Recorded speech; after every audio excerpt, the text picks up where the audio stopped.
Hello, it's Tony Howell, and I want to welcome you to our season finale of Conversations with Changemakers.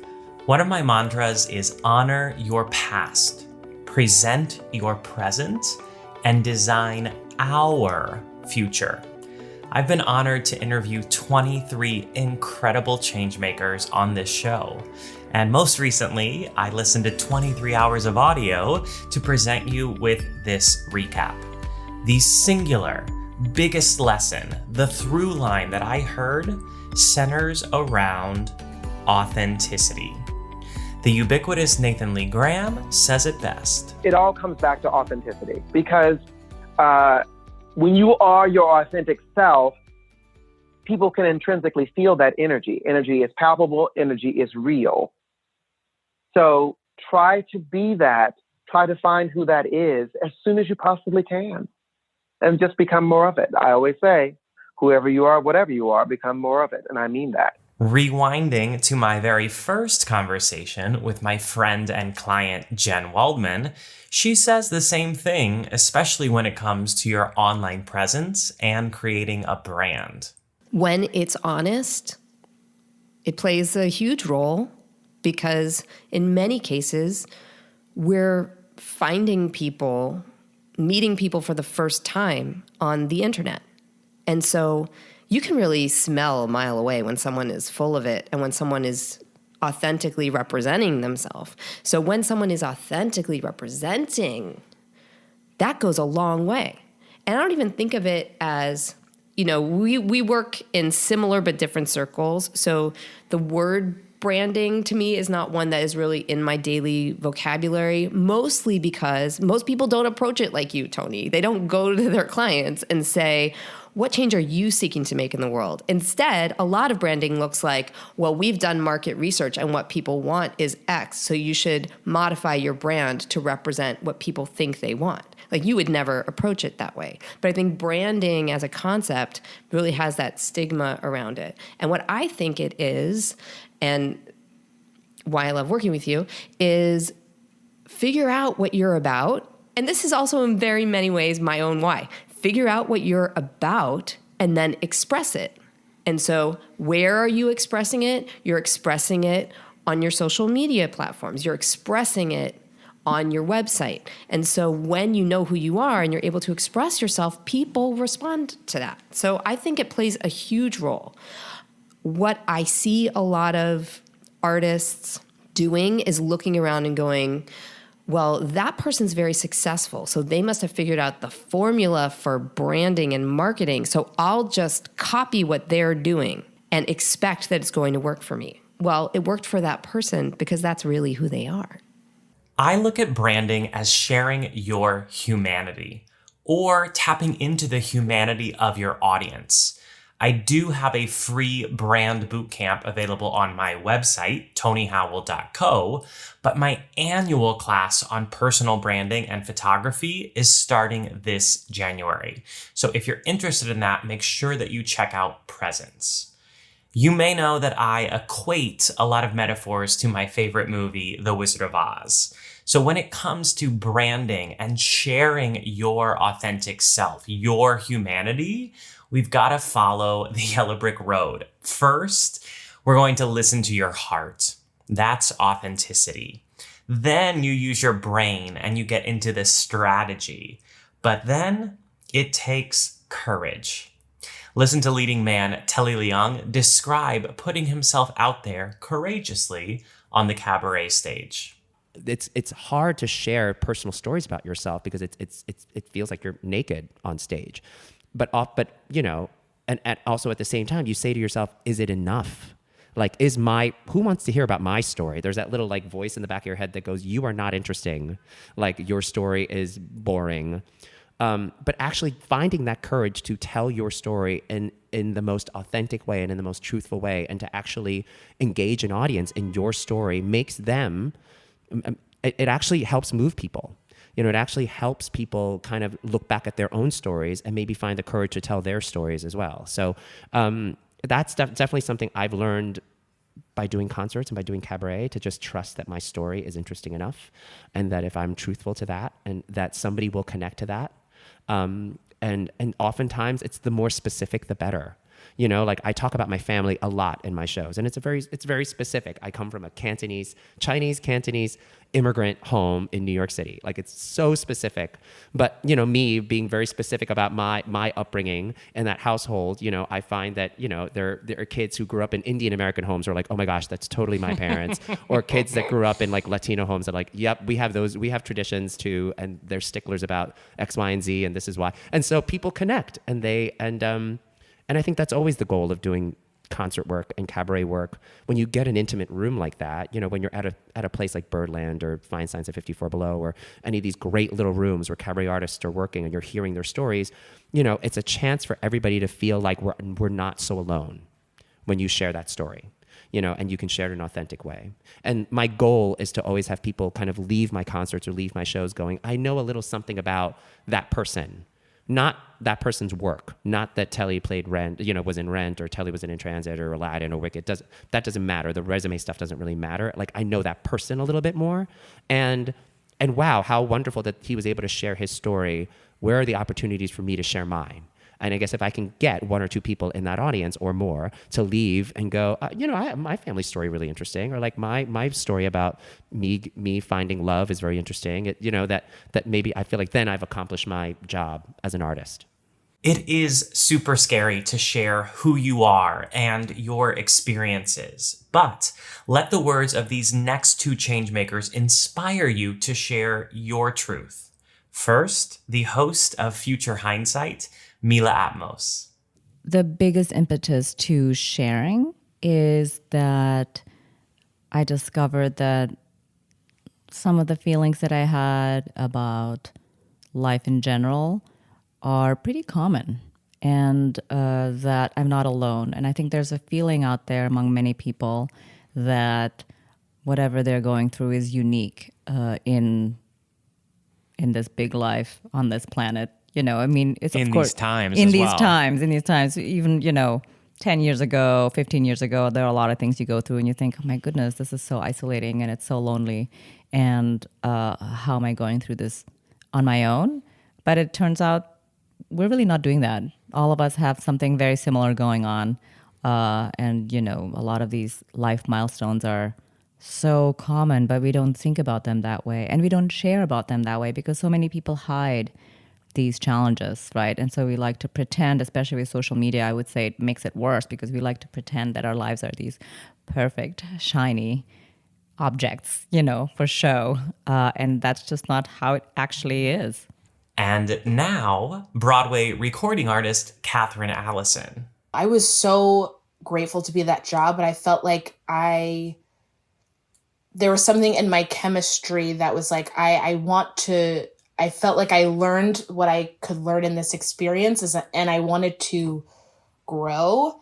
And I felt like I was being kept I felt like I was keeping myself in a box that I couldn't remove. And so, yeah, I was really lucky I reached out to my agents about it, and they were very supportive and about what I was going through. And also, you know, I see a therapist every week, and she really, really guided me through that process. And I'm not saying it wasn't hard. It was hard. Yeah. And,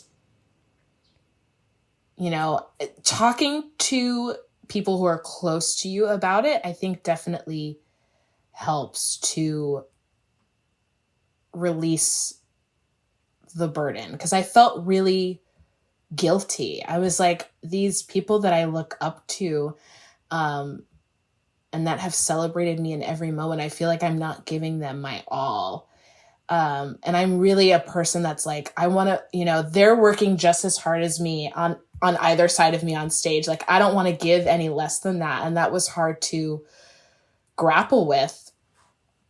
So yeah, so those are the things I would say. Therapy like really helped me immensely. And I wrote a lot during that time. I think writing, and just talking to those like in your inner circle and getting perspective from them, because more often than not, there are other people that are going through the same thing with you. and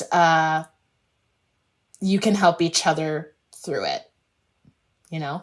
So yeah, that's what I would say. That's the first time I've like actually really talked about this. Beyond authenticity, the next biggest lesson that I heard that is particularly helpful during this pandemic is that your job is not your identity. Your identity is not your job. So this goes hand in hand with both branding and business, but identity work is so much deeper. So here's Christine Cole, CEO of Flawless, sharing her career journey. I actually came to the city to sing. I went to Ithaca College and always knew growing up I wanted to be a singer. And so as soon as I graduated, I did the thing that many artists do, which was come to the city and get a job as a waitress and audition like crazy and take class like crazy and fight my way into a singing career. And I did that for a lot of years. And while I did that, I obviously continued to pay my bills. Between gigs, I would land by working in restaurants. And my dad said to me early in my years, he said, why are you waiting tables? And I said, well, to pay my rent, obviously, duh, Dad. And he said, you're wasting your life. And for my dad to say that to me hit me like a knife in the chest. And he looked at me and he said, you've got to figure out what you're doing in these walls other than paying your rent. Find something that lights you up that is worth all this time you give to it.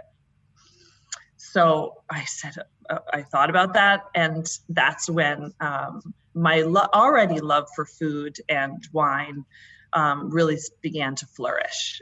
So I started to really invest in service and food and wine and have a delightful time while I was waiting tables in between my gigs.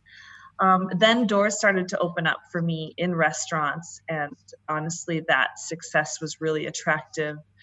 Even though I'd had success as a singer, the consistency and the perseverance that is required of an artist to keep going was waning on me. So I started to take some of the offers in management in restaurants, and my career just went crazy. So I've spent now the last 20 years owning or running New York City restaurants.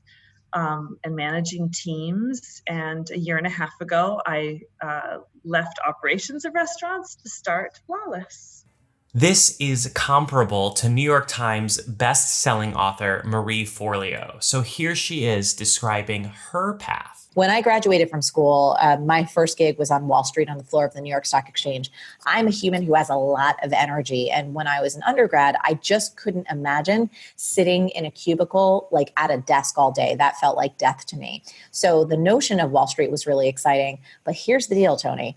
Once I got there, I was super grateful to have a job. I'm the first in my family to go to college. So having a job on Wall Street was like, whoa, this is amazing. I have healthcare. I have a steady paycheck. But within about 6 months, I realized that was not the place for me. I mean, while the folks I work with, I believe they were good humans. It was quite a sexist environment. It was like 99.9% men. The culture was such where, you go to work, the kind of bell rings at 4:00, you hit strip clubs. There's like people doing tons of coke, and then you kind of repeat that cycle over and over. I'm like, this is not my life. Like, this is not my jam. This ain't my scene. It's like, I need something different. And I remember just feeling so confused because I knew I was meant for more. I knew I was meant to do something. I wanted to do something where I could make a difference to people in a positive way. I didn't know what that looked like or what that could be. All I knew was that I hated my job where I was. And I remember one day actually feeling quite physically ill on the floor of the exchange. Like I heard this little voice inside going like, this isn't you, this isn't it. You need to do something else. But I kept trying to push it down because I was so scared because I didn't have another answer. And one day I was having basically a panic attack on the floor. And I told my boss at the time, I said, hey, I need to go out and grab some coffee. And I made a beeline to the nearest church. I was raised Catholic and I had just gone to Seton Hall University, which is like a Catholic university. So in a crisis, I'm always kind of trained to look up and just ask for some guidance. And I remember the first clue I got was to call my dad. And I took out my flip phone because it was the late 90s. And I called my dad and I was like crying the ugly cry because I felt so guilty. I didn't want to be ashamed to my family, for quitting a perfectly good job with not having any backup plan. And I knew they weren't going to, take care of me. I had to take care of myself. And my dad really gave me a piece of life-changing advice. When he broke in after I stopped crying, he said, Bree, he's like, calm down. He's like, you've been working since you're 9 years old. I am so not worried about you, doing whatever you have to do to keep a roof over your head. He said, but look, you're going to be working for the next 40 to 50 years. If you can't stand this job as much as it's making you sick right now, you have got to leave and find something that you love. Keep searching and searching until you find something that you're so passionate about, that you find so engaging, that's really fun for you, because then you're never going to feel like you work a day in your life. And I know it might sound a little cliched, but it's freaking true. And that was the permission slip that I needed to really figure out who I was and how I can make a difference in this world. Especially for artists, it's important to know that your career is not your life. You can separate work and life. And here's Broadway, TV, film, and voiceover actor Christina Alabado sharing that point of view. When I met my husband, it was so clear that you can have both, and that you should have both, and that you need both. Again, not only as a spouse, but as an actor. It's really both ways. And I think our relationship together is full support, but also we take our marriage so seriously. And there's something so comforting in a business that is so not consistent and not stable, to have stability. I never necessarily thought that would be so calming to me. And the thing that keeps me, even I have a lot of techniques on how to get over not getting a job or whatever, but the main one is that I have my family, which is my husband, and he is my rock and I'm his. So it goes both ways. And I believe, in the 10 years, 11 years I've been doing this, that you can't just put this first. It wears on you in a way that can be totally detrimental. And also you won't make it because there's too much at stake with everything. And life, again, with everything that I practice, life is so important and sacred.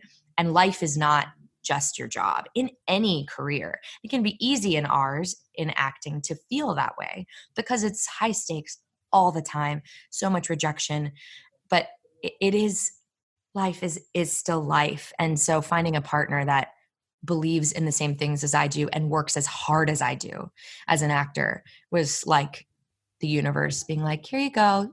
You guys are supposed to be together and help each other through all of this. Many of my guests and many of my listeners are actors. That said, everyone has to deal with rejection and loss. So to not let rejection or loss affect your identity, first up is leading lady Sierra Boggess. And I lost nothing by having done the amount of work I did to do the audition. The same with with Ever After 2. I lose nothing by having gone in 100% and having done the show and at the Alliance where we just were, or go to the Ordway and say that we don't get to move on. You lose nothing. Unless you have said yes to a job that you don't want and you're doing it for the wrong reasons, or I call it not playing clean in the universe, something manipulative or something there's tons, you can fill in the blank for yourself of what those things would be. Or a lot of times, what I find is people taking jobs just for the money, especially in our industry. It's a tough one. And I know people have feelings about it because you do have to get insurance. You got to, but I think it's important. Yes. Take a job for the money and There has to be an and. Or the weeks, like for our insurance weeks, for the weeks and that can be as simple as and to practice like having grace, practice my gratitude when I'm with people, practice being empathetic, practice being loving, like that. It can be as simple as that. So go out of town. Maybe you're in a place that you don't want to be or something, but you need that money, but figure out something else besides just the money. To work on. To work on, right? You might as well. And to learn. And to learn. Damn it. Most of the time, rejections or losses need to be reframed. We have to find the light. So here's Christina Alabado once again. I wrestled with this for so long because I do so many developmental things, like I said, and for people listening, like readings and workshops and labs, which is pre when a musical or show goes to its, full life. And with that, you don't have a contract, you don't have rights, you don't have anything. So you just do it. And I have been replaced a lot. And that has been something that has been really, I think more than the no's in the room, that's been the hardest, because you can't detach yourself from a 4-week lab of a show that you don't know you're going to continue with, because the minute that you close off and say, this probably won't move forward with me, or if it does, I need to protect myself because I can't feel anything about this, like it's going to destroy me, you do not do good work. You cannot connect to a piece if you are already like protecting yourself by having one foot out the door. And so the thing that I have done is really lean into every experience as something specific. And even if it's my one day being that person in the audition room, I get to be that person for a day, for 15 minutes, for 4 weeks doing a lab, for a regional tryout, like of a show. I've been through the gamut of no's in the room, no's after a workshop, no's after a full production that's transferring from out of town. And it's really hard. And I think if you try to tell yourself it's not disappointing is when you get in trouble, is it can hurt. And if it doesn't, if you don't let yourself, like all the things I read, if you don't let yourself have that and allow yourself to feel strongly, you're not going to give enough to ever get anything. And so I do let myself be upset. I do let myself feel disappointed, feel hurt, feel betrayed, disrespected, whatever it is, whatever the emotion is with however it feels. But then you take a second and you go, what's next? That was not written in the stars for me. There is nothing I can do to change that. So what's next? Let's go. And every time maybe it's a practice, maybe it's just my mindset. I have done that. And it really helps me. Because it's just, my agent gave me great advice the first time I got replaced from a big project that hurt bad, very bad. She was like, cry about it today. It's okay. But tomorrow, get the F over it, because this is going to keep happening to you because you have now done it. Congratulations. You're a successful actor in New York City. You will never not be replaced in things. You will never not have to deal with this emotion of feeling completely dug into the ground. Come back out of it. And if you don't, then you're not going to make it. And I said, cool. I take that wholeheartedly. It's thick skin, but it's also like, I'm good enough. I am good enough. And if you think for whatever reason, I'm not the person for you, it's not because I'm not good enough. It's not because I'm not capable. It's not because, and they can think whatever they want, but bottom line is it's a business for them too. And so they're going to do what's best for them. And I need to do what's best for me. So it is, to the listeners, it is challenging. It will never not be challenging, but you have to make the decision to get past it. The only difference is when it's not a business loss, it's personal loss. Having lost my father and knowing that Broadway and recording artist Desi Oakley shares the same trauma, I was delighted to hear her say this. There is no grieving or healing rulebook. There is no such thing as timing that's perfect in those ways. So loss can take a lot of different shape in your life, especially in your grieving and healing life. And if it's taking shape where it's still consuming you after a certain amount of time, I would say that doesn't deserve a label. But as, each of us are growing towards healing, which I think is always the goal, is to not sit in the sadness. And as long as those tiny steps forward are toward healing, then that's enough. So there's no timing, there's no rule book, but each and every day, if the desire is to grow away from the sadness or the pain, then you're doing all you need to do. That's it.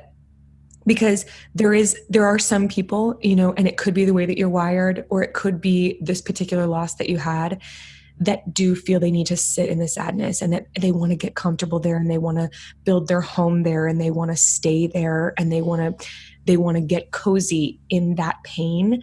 And that there is a human tendency that you will probably find that's tempting. It is tempting to cozy up in that pain.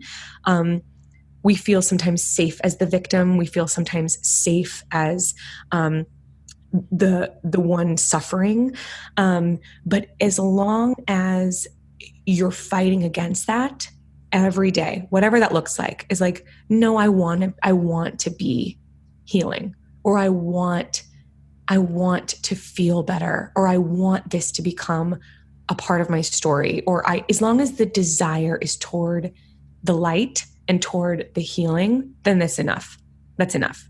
And then you'll wake up after who knows how long, and you will say, wow, this is a part of my story. And I might not be all the way healed, and I might not ever be, but gosh, I've come a long way. And wow, I've really used this, and I've really learned a lot from this. It will happen as long as the desire is there. So if this season, at the end of 2020, if you are feeling down, I invite you to hear Sierra's words. There's a quote, I don't know who says it, but I love it all the time, which is, remember why you started. And we can forget that with anything. I mean, that applies to every single job that you do, anyone. Every role that you play in life. Yes. Yeah. Remember why you started. And there has to be something nobody's here by accident. Like, there is something within us that we started for a reason. There is no one on this planet that is here that's like, oh, probably not you. We have to learn, as much as we want to say that, and to be like, no, they probably not them. But it's like, no, them, because they are teaching us something. Amen. So remember why you started. We are entering a new world. I never imagined I'd be in Mexico creating a podcast. So I want you to hear the through line of these next 3 guests. First up, we have the United Kingdom's media specialist, Jamie Body, talking about how to stay open to your artistry. Because I was predominantly a dancer.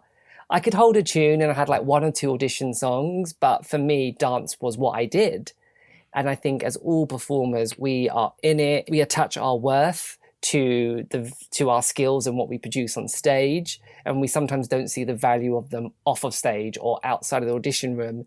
So it got to a point, I was at Tokyo Disney, got back in late 2011. I was there for the earthquake. So that in itself was an eye-opener, because as a dancer, you never expect to be in a situation that could be so catastrophic. Life-threatening. Yeah. They took care of us so well. But yes, I got home, and then I'd always enjoyed film and media and photography, and I did a bit at academic college before music theatre. So I thought I'll do a few little long distance courses on journalism and writing to see how it felt. And I was realizing the more I was going to press events, I was getting the same buzz that I got when I was on stage. And that for me was such a light bulb moment when I was like, oh, this makes me feel the same as when I'm performing or being clapped, as a performer. And I think it took me a very long time, though, to have the confidence to voice that in my circle. My friends are so supportive, but when you're actively auditioning, you don't want to take your eye off the prize, because you almost feel a bit guilty, because you've done that your whole life since you were a child. It's been your focus. And I remember I was very fortunate. I backing danced on The Voice over in Ireland. So the TV show The Voice, one of the best jobs of my entire life, live TV each week. And then when I got back from that, it was the very next day, I had a casting, and I thought, how lucky am I to have just done a job I love, got back to London, and the next day I have a casting. And someone said to me, well, what are you going to do next? You've just done The Voice. You need to do another job or it won't be as strong on your CV. And I just thought, I've not had a moment to enjoy what I've just done. And that for me was such a trigger to be like, no, I need to stop worrying about what other people's perceptions of what my career should be. And I think that's great that people are interested in me. However, I'm the one that's got to go home and live my life, not them. So then I voiced what I wanted to do. And I found like maybe more people in the industry who were like, that's great. Tell me about that. Where can you study? What can you do? Because I'm not sure if you found this, Tony, as well, but when you transition a bit from performing, you're not at all the auditions anymore. And if you say to someone, I'm not going to that audition, they're kind of just like, oh, okay, because it doesn't fall into their world anymore. And that's not them being selfish at all. It's just their eyes still on that prize. So for me, I had a few light bulb moments. And then once I got more into journalism and press events and being on red carpets, I got that buzz. And then I found a way to combine my passion and my history and dance as an entertainment journalist. Like on red carpets, I knew who the choreographers were. I knew who the directors were. I knew to ask questions that maybe mainstream media outlets didn't ask because they just want to know, how does it feel to be nominated for an Olivier? When I would be like, you've just had a 5-week R&D process into a rehearsal and you've had to reblock it. And like, I was getting interviews and sound bites that other people weren't. And that wasn't because I think I'm the best journalist in the world, but I think I knew to ask questions because it was my passion. So I think anyone listening who's maybe thinking of a career change, it's okay. And sometimes you have to do something to know you don't want to do it. And you can try something else. And if it's not for you, you can always go back to performing. Or if performing's really not getting you where you want, either financially or with mental health, it's okay to try something else. Because I don't know any performer that just does one thing. We all have so many skills. So like, why void the world of those skills? Now, said a different way, hear the nurturing voice of my New York City mama, Susan Eichhorn Young. You've got to be pliable. You just have to be. And that, I think, is the big thing anyway.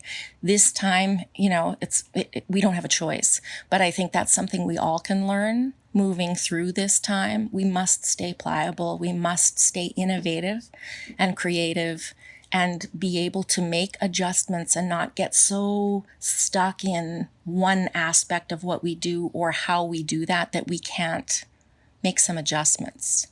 Finally, here's actor and writer Douglas Lyons. But I want to be an artist of all facets. I don't want to be stuck. I think that's what I've learned this year is like, love the theater, adore the theater.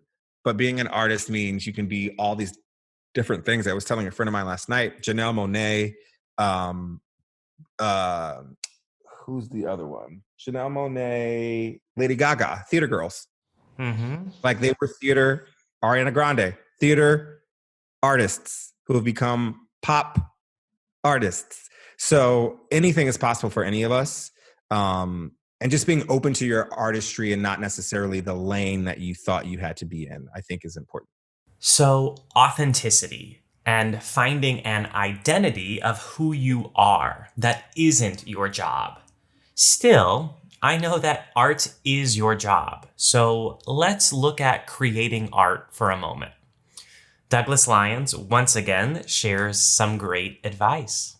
I would say the most important thing is, what are you trying to say? Like, not, oh, this really cool story happened where like this guy flew out of a window and like fell and then turned it. It's like, those are great details. Awesome, awesome, awesome. But like, what's the take home a little bit so that you know what you're writing towards, you know what the mission statement of your work is, of that specific piece is, that people know how to identify with you as an artist. So I would say knowing what you want to say is very important. Not being afraid to put pen to paper, like even if it seems really stupid, write the characters down, write the dialogue. I think what happens is a lot of people judge themselves too early on and are like, oh, this is already not good. And it's like, well, you don't know that just yet. You might be right, but you might be wrong. So something I do very early on in my process is I find a director that I trust. So I'm hearing another voice that, it's collaboration. As an actor, it feels a little singular because you're always prepping for yourself and trying to get a job. But as a writer, it takes 13 different departments for your work to even see the light of day correctly. And so you have to honor all those departments. And one of them is direction for me. Very early on, I will lean on a director to go, how does this sound? And I have a core group of friends that I can send songs and text to who will read and give feedback. I would say don't go too far along alone. I would say reach out to people so that it's not a lonely process. And if it doesn't go well, you're not like, oh, it's all my fault, because that can happen too. But usually if you collaborate with people, you won't get to that point where it stinks. And this is very similar to what Disney legend and Broadway icon Lea Salonga shared about not only crafting new work, but also her words. I try to make a decision on what I write. If say I'm going to write an article, I try to make sure that I do a good enough research, and that it isn't just, for example, when I'm crafting Backstory, which is the name of my column, which I write for a paper here in Manila. I try to start it off with information and then like in the last couple of paragraphs, it's and now this is my point. For example, I just wrote, the last article I wrote was about Dynamite by BTS, which has been #1 on the Billboard Hot 100 chart for 2 weeks in a row, and basically just exploded like dynamite. So I wrote an article about them, but there was another reason why I wrote it. I started off, of course, with them, and here's the information of the group. This is what's going on. These are the stats for 2020. And now this is my point. My point was this: there was quite, not just a little bit, but there was quite a good amount of racism against Asians and Asian Americans because of this pandemic. Mm-hmm. There were so many accusations against, the people of my part of the world, that we brought the virus into the United States, that we brought spreading the virus all over the world. And so there has just been this anti-Asian backlash. There have been a couple of campaigns that were set up because of it. There's the Racism is a Virus one, and there's the Fight the Virus, there was that. There were a couple of campaigns.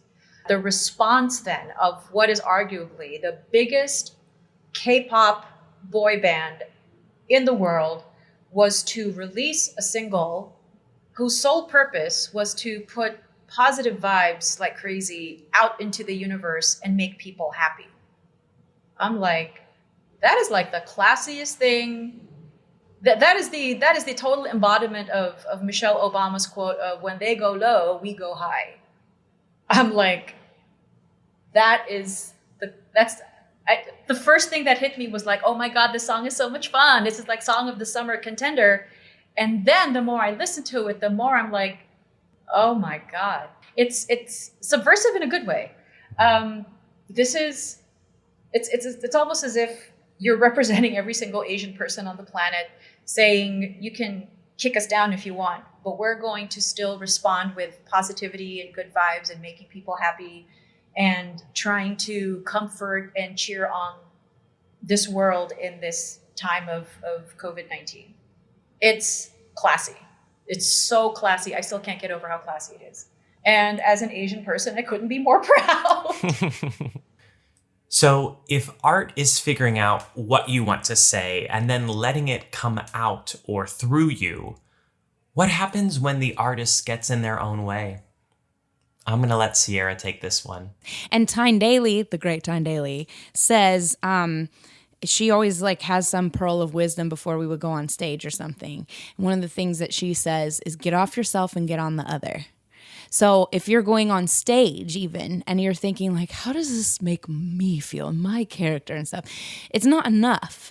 Get on the other, listen to the other. It can't just be for me. This perspective of focusing on the other is very similar to the success of vlogger Tyler Mount. And here is his process for peak performance through video. At the beginning of my career, I had such a mental block with, again, we kind of talked about this idea of like, who do I think I am? Who do I think I am to have a web series? People are going to think I'm a joke. People are going to think I'm stupid. Who am I to invite Broadway star X to my living room in Hell's Kitchen who has never met me, and they're knocking on my apartment door and I'm like, hey, will you have a drink with me in front of all these cameras in my living room, and then will you kneel on the floor and let's dance? Like, literally, who am I to think that I deserve to have any of that in my life? And at the end of the day, I realized so many people my age, younger, older, would die for that experience, right? And that's why it was so resonating with so many people. It was like, I always like to say that I was channeling 7th grade Tyler on my series. It was Anthony Rapp, star of Rent, literally came to my house and we sang La Vie Boheme on my couch, right? Like 7th grade Tyler would still be in bed. Like, I just would always remind myself before I started filming, I would look into the camera and I would remember that there was a 7th grade Tyler in small town Texas watching this, and this is the only thing that he or she would watch today to get them through. You have to focus on your audience, which is a nice transition to my 4th point. Art is a business. Here is what young artist and producer Jelani Aladdin has to say about the arts. That it's not a fairy tale. You know, I think that when you're on the outside, you really believe that, like, wow, like it's a fairy tale. Like, look at all these, you know, these stars and how pretty they are. But they're real people too. They eat and shit just like you. And they also have stresses and uncertainties and difficult decisions to make and hard times and sad times. And all those things exist within those people. So the fairy tale that, like, you get to Broadway or you get to a series regular job in a TV show, a hit TV show, and you get a Tony Award and an Emmy Award and everything's great, your life is perfect. That's not real. I don't think that exists in any business, really. So I think that's just a misconception about our business in general. And because sometimes our job is to make it look easy, right? Our job is you don't want to see effort. When I go to, when I watch anything, I'm like, I don't want to see the work. I just want to see someone living through something, right? And that is a misconception that people think, oh, it's so easy, I can do it too. But it takes hard ass motherfucking work to get this thing at a level that is great, exceptional. And I think that in the beginning, I was like, oh, this has got to be so easy. They're just like on stage running around singing and dancing, or they're on screen, you know, saying a couple lines while, like, you know, acting out on set. That's so easy. It's not. And, you know, for some people it may come easy. But for me, it's always been hard work. It does require hard work. But practice makes perfect, and repetition is really great learning. So here is Nathan Lee Graham sharing about his advice for the business of the arts. Okay, here's the thing. The business is very subjective. So I've seen people come and I've seen them go. I've seen them burn bright as a comet and then, just like a comet, burn out. What's mostly impressive to me is consistency and discipline. This is what I learned at Webster. Consistency and discipline. It's my reputation on every set and every show that I do. And to go along with that, my advice to students is really, really simple, and you would be amazed how many don't do it, which is show up on time, know your lines, hit your mark, and don't be an asshole. You would be amazed how many of those things, how those four things, those four pillars are not heeded on a regular basis. You would be amazed by that. Interestingly, Tyler Mount says the same thing about creating content. The first thing I always talk about is consistency. As artists, it is very, very hard, especially if you don't have a boss telling you what to do, to remain consistent. And it is the biggest downfall of new content creators for several reasons. A, let's talk about the very technical aspect. Platforms like YouTube, Instagram, Facebook, they all have proprietary algorithms that crave, love, and thrive on consistency. Why? Because it tells the algorithm that you are a respected, real brand that is posting real content, right? So whenever I started, it was non-negotiable. I posted every Monday and Thursday at noon without exception. If I had the flu, I was posting. If I was going out on vacation for 2 weeks, I would have filmed 4 episodes the week before. It was non-negotiable, right? Then on top of it, it is all about, what is my magic word? It is all about being authentic. You can tell in the first 3 seconds if someone is doing something for an ulterior motive, right? If I'm vlogging to be famous, I can read right through it and it isn't funny, it isn't cute, and I don't want to watch any more of your content. I gained a name in the Broadway community not because I had a vlog, but because I was authentic on the vlog. And people identified with that, right? And so I think of some of the bigger, or the biggest rather, content creators in the YouTube space, people like Tyler Oakley, who are famous because they are authentic, right? So I think first, consistency, second, authenticity, and you have to really, really, really be a business person at the end of the day. This is a business, right? So it is understanding, why am I making the decisions I make? We all like to think we have good taste, right? Everyone thinks they have good taste. They wouldn't be a content creator if they weren't. But I would be the first to admit that although I think I have good taste, I always don't have the best taste. Meaning, at the end of the day, I look at the numbers. The numbers will never, have never, can never lie. I will produce something that I think is the best thing I've ever produced, and it just is terrible from an analytic standpoint. People don't watch it. It doesn't resonate with people. And at the end of the day, you know what that means? It doesn't mean I'm terrible. It doesn't mean that I'm stupid. It just means the content I produce doesn't resonate, and it's quote unquote not good content for my niche audience. Plain and simple.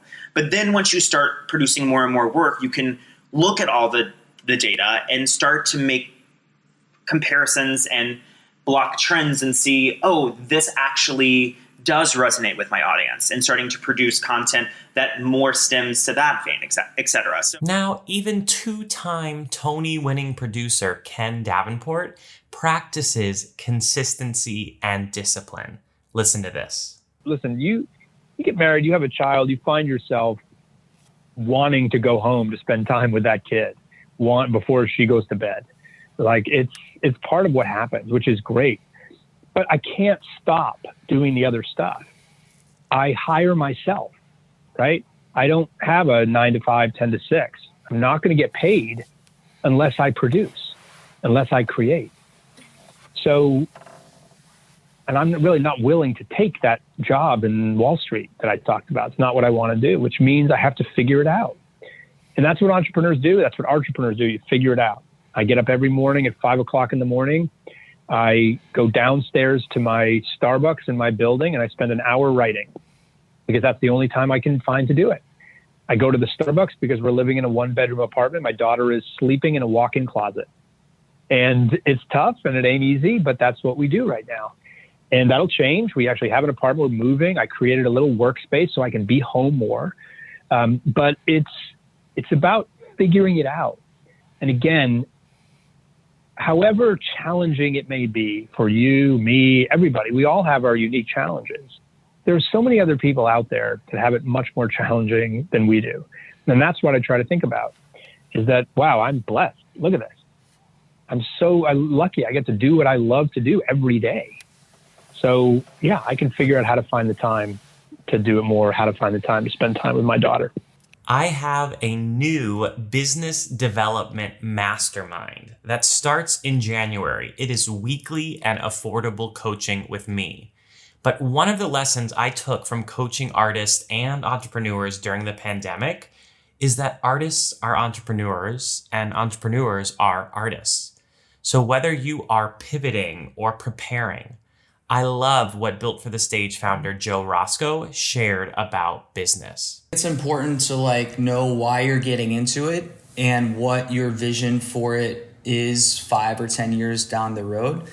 If it doesn't go that far, if it strictly is just a side hustle, then you might just want to dive in head first right out of the gate and just start hustling. If you're wanting to really see this further down the road, 5 or 10 years from now, I would encourage you to surround yourself with as many people that have already done it. And it doesn't necessarily have to be the exact topic or business field that you are wanting to enter into, but just someone who has done the grind of starting their own business and seemingly is successful at it. And you obviously can learn a lot from that.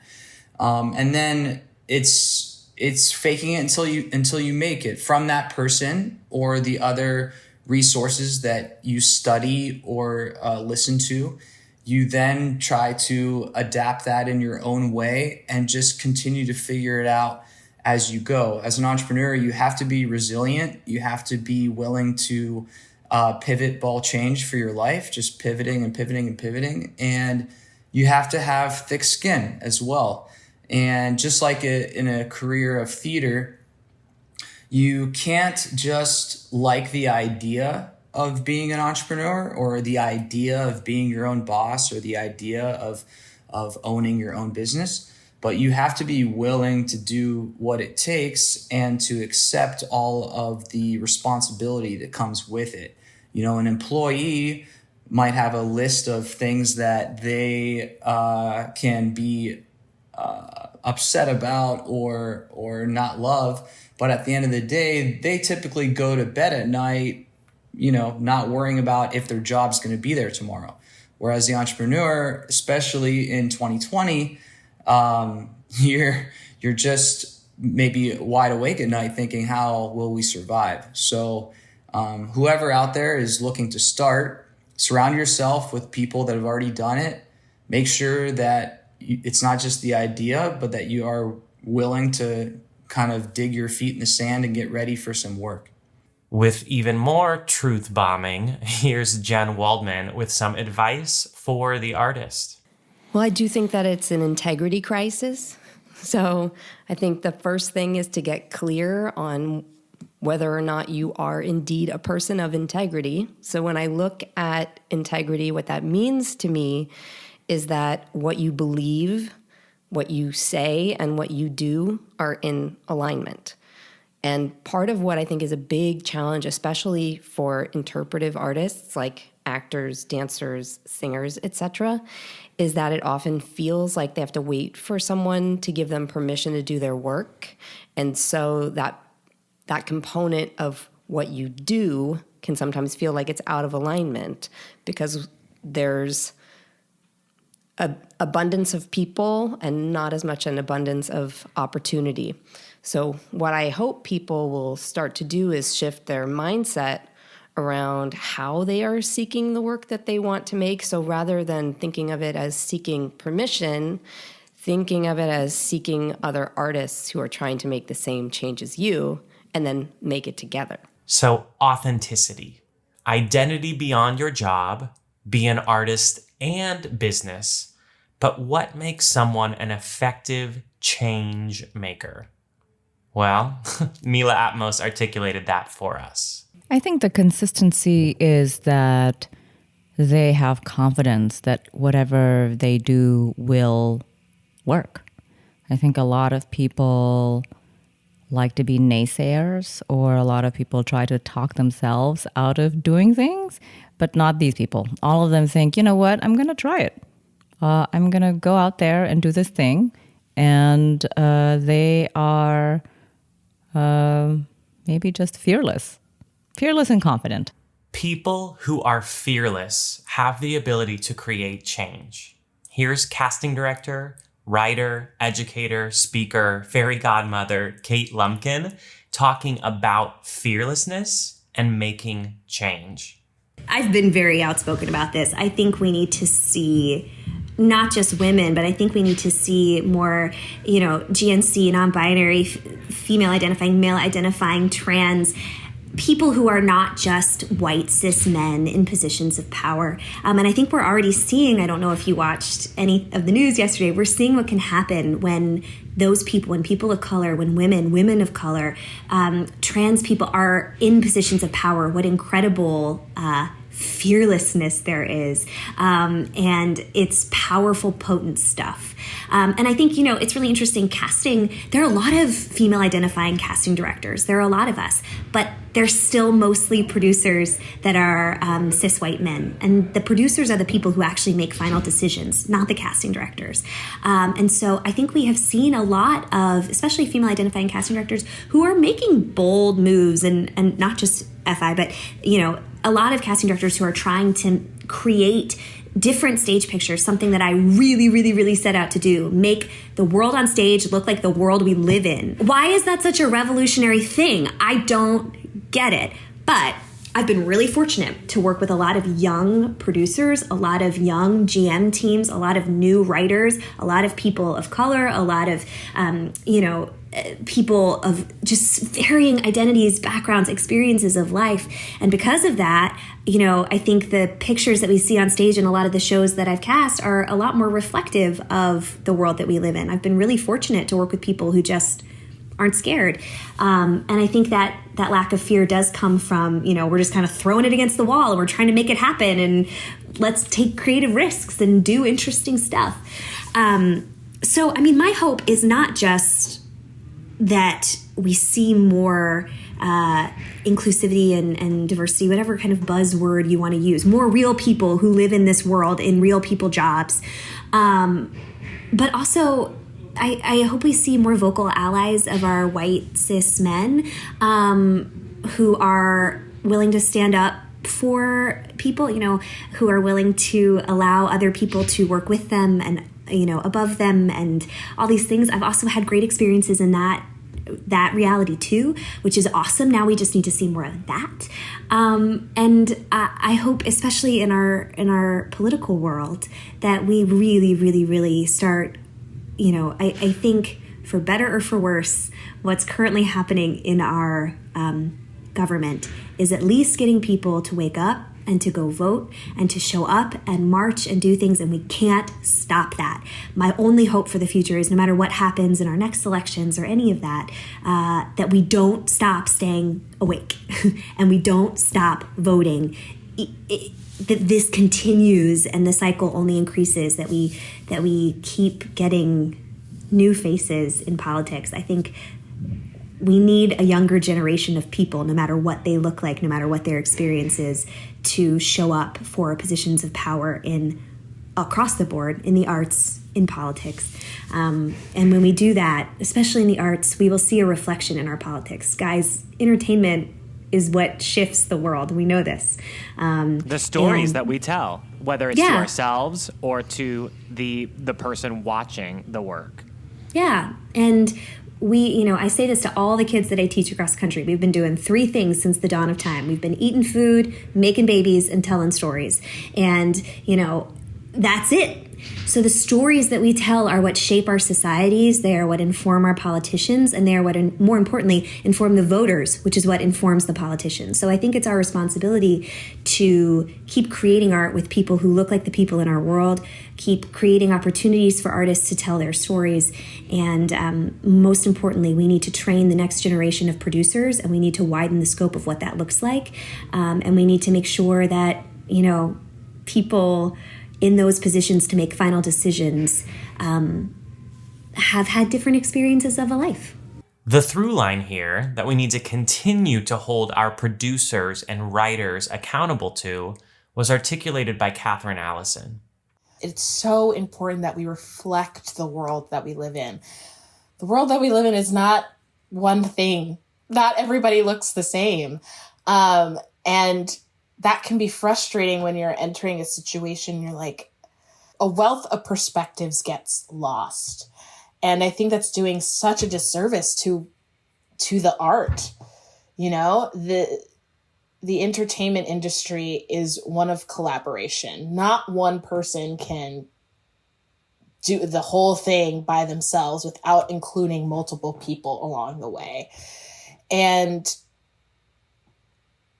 I'm not exactly sure where the fear comes from, but I mean, I guess I have some idea, but I think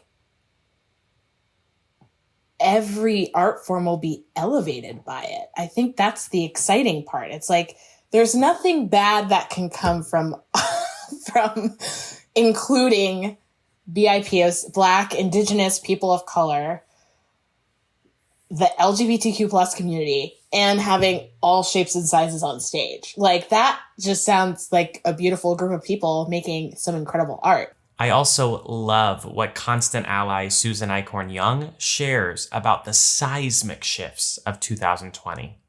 We have unconsciously been kind of set up, for lack of a better word, to think we can only do XYZ or XYZ to my Canadian peoples. That we can't inhabit there because it's not been allowed. And, that's where the Black Lives Matter movement is getting stronger and stronger, where, artists of color, Indigenous artists, Black artists are saying, wait a minute. And those of us who want to build allyship and go and work with anti-racism need to say, no, wait a second. What are we doing here? These are stories that need to be told. And in theater, don't we learn that because of the archetype of stories, that anyone can inhabit that to tell the story, because those stories are bigger than we are. So we can't gloss over it. It was a rough year. I'll avoid mentioning a certain person, but two-time Emmy Award-winning journalist Roma Torrey speaks about the state of media here. Facts today have tragically turned into the equivalent of mercury. It's impossible to convince people that a real fact is concrete, is unimpeachable. Everybody seems to have a different idea of what the truth is these days. And those of us trying to maintain the old standards are being totally drowned out by the whole sensationalist media mongers who naturally get more attention just because they're loud. The news business should be, and I know this sounds anathema to the whole notion of, the fact that news is a business, but news should be boring, essentially. If we do it right, like C-SPAN, you want the facts and you want people, you want to allow people the opportunity to make their own judgments based on just the very basic facts. And we don't have that anymore. So we are being led by the nose by people who have an agenda, sad to say. And it should never be that way, but it is. So misconceptions about, news anchors, we're all very different people. And I really hope that TV watchers, TV news viewers understand that they have to be very, very conservative about how they choose or who they choose to listen to in the news business, because there really is no regulation. And, as my mom used to say, there are no rules essentially pertaining to who gets to be a newscaster, and especially today. But you don't need a license. There's no certification at all. You don't have to pass a test. So anybody can get on there, and especially now with the incursion of social media, anybody with a microphone can get on there and just blast away, say whatever they feel, and it's very difficult for people to decide who's telling the truth and who's not. And, that is very disturbing to me. And I don't know, now that the trend has really sort of taken hold, I don't know if we'll ever go back to any kind of journalism where you can trust the news person who's behind the camera or in front of the camera. You can't. You really can't. So I'm really kind of depressed over the state of journalism today. It's not very encouraging to see how it has transpired. I really love the way that Lea Salonga shared her approach to handling political conflicts and debates when speaking out. There's always going to be, an expletive person out there, whose sole, reason for living seems to be giving people a hard time, or just being on the attack, which I really don't understand. I mean, this is a tough world already, and I don't get why there are people who just want to spread negativity. It's not about being critical. Critical is one thing, but the ad hominem times 100 attack is what I don't understand. It's like so I try to be as good an example as I can be, even if I'm about to interact with someone whose views may not necessarily jive with my own. I have to try and keep it as classy and as non-judgmental as I can, as difficult as it can be. I figured that if I always try to stay on the, trying to use as much logic and reason as possible, while still passionately trying to defend my own views, then maybe we won't have to come to an agreement right now, but the other person engaging with me should know that they can safely share their views, and not get insulted. I'm not going to go down to that level just because, why?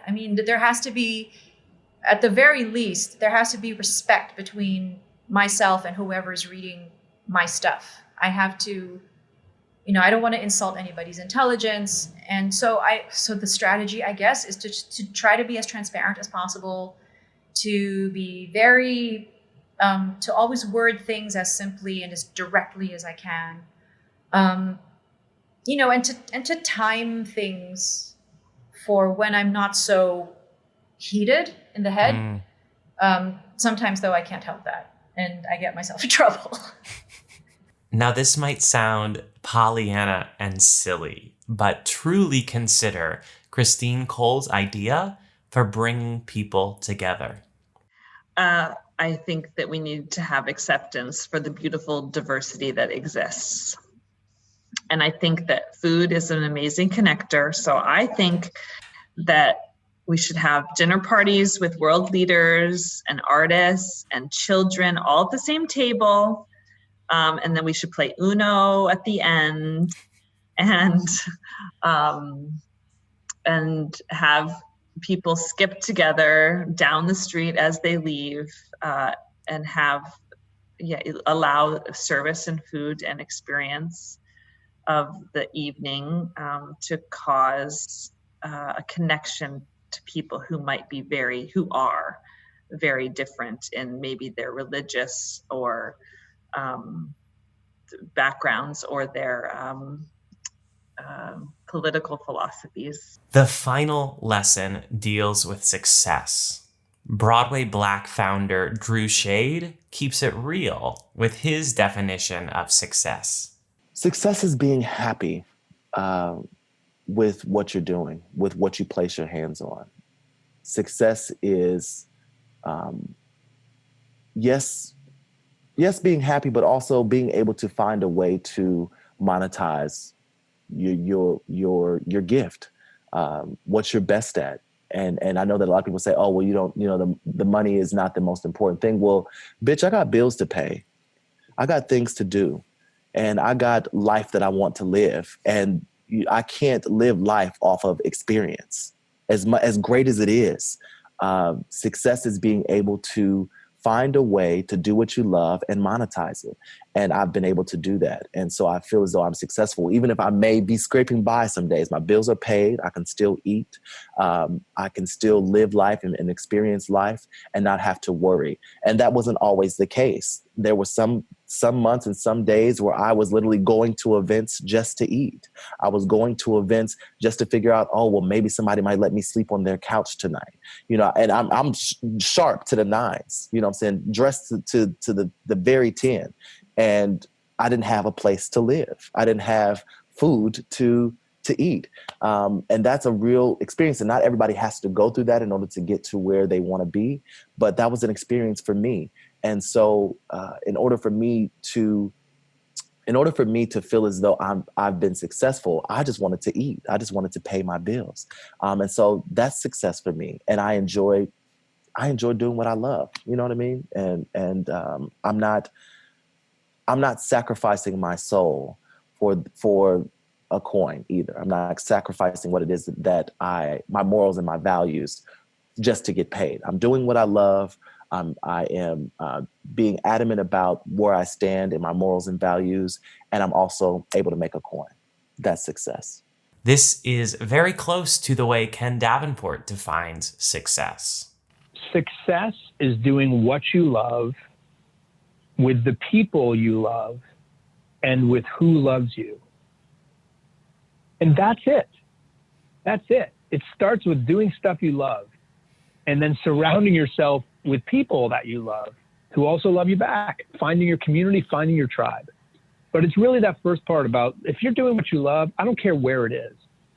Look, a lot of people say, like, I want to write, I want to act, I want to wherever. Period. It's not, I want to act on Broadway. That's a different goal. I want to write a Broadway show. That's a different goal. It comes with its own unique set of challenges. But if you want to be an actor, you can be an actor anywhere in the world. We'll figure it out. You want to be a writer, we'll get you a show up. Maybe your show is set for high schools or regional theaters, or maybe you want to do a show on a sidewalk. But we can get you to create theater, we can get you to act, we can get you to do all those things. Success is not defined, unless you define it that way, by a specific theater in Times Square. Success is defined, again, by, I think, just doing what you love and being surrounded by people you love. Still, my whole intent of creating this podcast and 2 years worth of content was seeking practical ways that we as artists can use our gifts to change the world. So I want to share a little bit more practical advice from my friend Roma Tori. I think you can't have success until you fail, and fail a lot. And success is in the climbing. It's not in reaching something that you regard as success. It's in the effort. And so I look at each day as a challenge, and if I can get through the day and feel that I did my best, despite all of the obstacles and all the odds against me, and I can hold my head up high and say, darn it, I did what I could, then that to me is a success. And so success is a day-to-day effort. And I'm kind of happy about the fact that, once we did file that lawsuit, whether we win or not, I don't care at this point. I mean, I take that back. Of course I care. But we have done so much to start that conversation and continue the conversation that I feel that we have successfully made our point, no matter how it ends. So if you think of the most successful people, picture someone in your mind who you deem as super successful. They are probably somewhat hard to get a hold of. So as you increase your own success, it's important that you take the best care of yourself. So here's Dr. Susan Carol Burke, my therapist, sharing some important advice for your long-term health. We assume that people are just always accessible, and we allow ourselves to always be accessible. So we set ourselves up in many ways to be contacted 24/7. Friends, employers, family. And I think we need to do a better job of letting people know there's a reason why we have certain hours. And it's not that I'm not going to be able, you're not going to ever be able to reach me off hours, but here are the things that you can do. And depending upon what constitutes a crisis, and you can discuss what those things might be, here's how to get hold of me in the exception that there is something that is really critically going on where you need to reach me immediately, and not to abuse that privilege. To end and bring us back to the beginning, here's the way J. Robert Spencer talks about measuring success. I don't think anyone should be measured for success. I think then that puts everyone in their own box, and it separates us. I think that everyone has their own talents, and man, there's so many guys out there that are better songwriters than me. I know that, and better singers and better actors and better humans than me. I know that. I think that if you measure success, then that's when you become unhappy. That's when you can start picking away at yourself by saying, well, look what they're doing. Look what that person's doing. And believe me, everyone has gone through that of, look what they're doing. Look what they're doing, and I'm not. And you cannot be in that woe is me world. You're allowed to go there every now and then. We're human. But you can't stay in there. You can't let anyone else pick away at what you are and what you bring. And I bring a different thing than the next guy. I don't bring it any better or any worse. I just bring something different. I think we all bring something different. So, after 2 years and 23 conversations, my biggest takeaways and lessons are authenticity. You have to be yourself. Identity. Discover who you are beyond what you do. Be an artist and a business. Find the harmony between. Be fearless. It is required to make change and become a change maker. And success is an action. It is a pursuit. You define what that word means. Thank you so much for listening. You'll find links to each of these 23 change maker conversations in the notes with this episode. But I want to hear from you. Who or what spoke to you? What was your biggest lesson of 2020? Take a screenshot of this episode and tag me with your thoughts, or leave a review on Apple Podcasts. As we head into not only a new year, but a new world, I'm going to be shifting to videos. We may create a special podcast episode here or there, but I'd invite you to make sure you are subscribed to the Changemaker community. Tonight, December 28th, 2020, and additional times throughout the years ahead, I'll be holding a free live class for our members. So make sure that you are subscribed. Hop over to tonyhowell.co, and I hope to see you very soon. Thank you so much for listening. Thank you to Connor Lynch for guiding and editing this show for 2 years. Thank you also to all of the incredible guests for your contributions. Now, it's up to you. How can you use your work to change the world? Maybe you and I can have a conversation about it very soon.